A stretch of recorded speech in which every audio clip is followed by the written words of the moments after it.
Okay, guys. Wala raw kasi siyang anak na babae. Accidentally forgot. Kaya inimus niya ang kanyang daddy-daughter moment sa alagang kambing. Ibang saya rin daw pala ang mahalin ng isang Turn the mailang na prank hayop. either Ang aking anak ay isang do I will fall matagal na sundan din. my phone. Isa pa, dahil habang namin babae ay may nakalalaki, Yeah. dahil baka hindi talaga para sa akin ang babaeng anak ay nag-alaga Ay. ng babaeng kambing. That was a prank to April. It was a prank April. It was to the April, but it's okay. Wait, this. Let's put it to the slide. Kaya sobrang lumabas yung ugali na parang akin. Sa halagang 2,500 pesos lang noon nabili ni Alejandro ang batang kambing sa kanyang kaibigan. Pero hindi niya sukat akalain na malaking halaga pala ang mabibigay ni Brownie sa kanyang buhay. Dahil sa kita niya sa mga million views sa social media. Si Brownie po ay masasabi ko siya na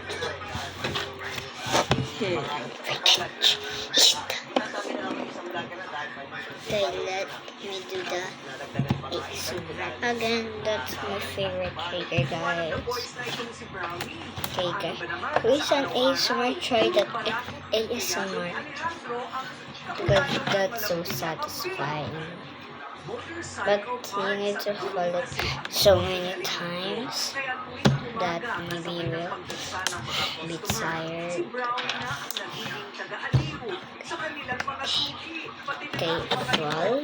This is the one fall that I Ayun malapit do. sa akin si Brownie kasi dito rin ako nagawa sa atas ng aking bahay. Kaya yun, nakakasama na sa mabla.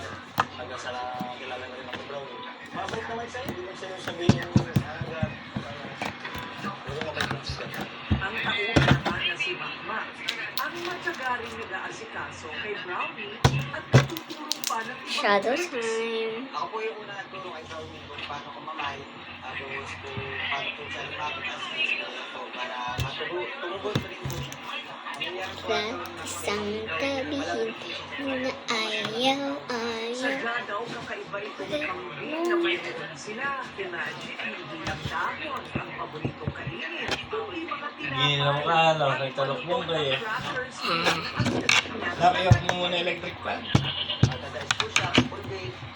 Pag may pagkain ka, agawang ka. Bye, guys. Sa pagtulog ko, ito po mas tagal po pagkalay sa aking asawa pag natulog. Pag-amin ni Alejandro sa rated